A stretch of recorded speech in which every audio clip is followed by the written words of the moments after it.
Welcome to One Chapter, One Thought. I'm Pastor Chris from Lincroft Bible Church in New Jersey, and every weekday I read one chapter of the Bible and offer one brief devotional thought. Today's reading is from the book of Ezekiel, chapter 35. Again, a message came to me from the Lord. Son of man, turn and face Mount Seir, and prophesy against its people. Give them this message from the sovereign Lord. I am your enemy, O Mount Seir, and I will raise my fist against you to destroy you completely. I will demolish your cities and make you desolate. Then you will know that I am the Lord. Your eternal hatred for the people of Israel led you to butcher them when they were helpless, when I had already punished them for all their sins. As surely as I live, says the sovereign Lord, since you show no distaste for blood, I will give you a bloodbath of your own. Your turn has come. I will make Mount Seir utterly desolate, killing off all who try to escape and any who return.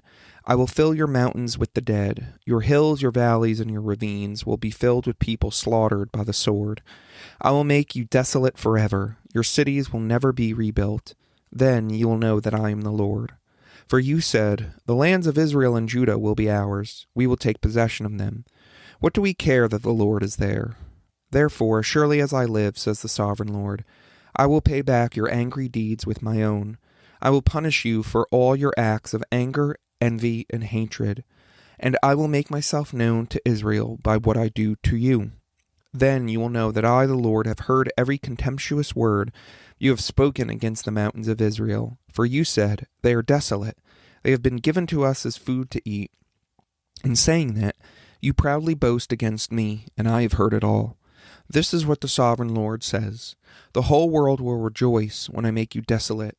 You rejoiced at the desolation of Israel's territory. Now I will rejoice at yours. You will be wiped out, you people of Mount Seir and all who live in Edom. Then you will know that I am the Lord. One thought. The book of Ezekiel concerns God's judgment of his people for their idolatry.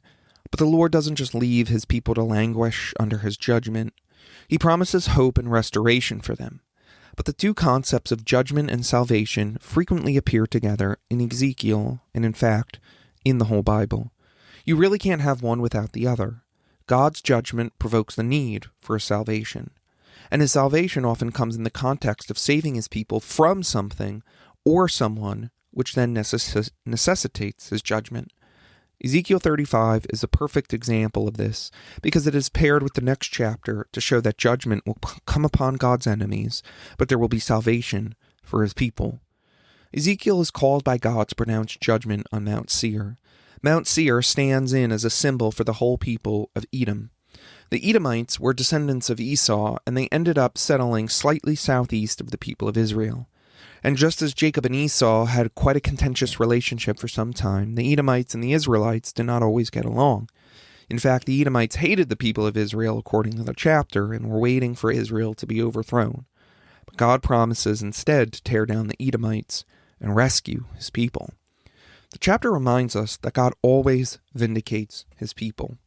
It may not be in the timing that we would prefer, but we can rest assured that evil and injustice will not have the final word in this world. For the church, there is no need for us to take our own vengeance, because our God will vindicate us. He is the avenger of his people. Trusting in God's timing is difficult, but he is the one who will save us.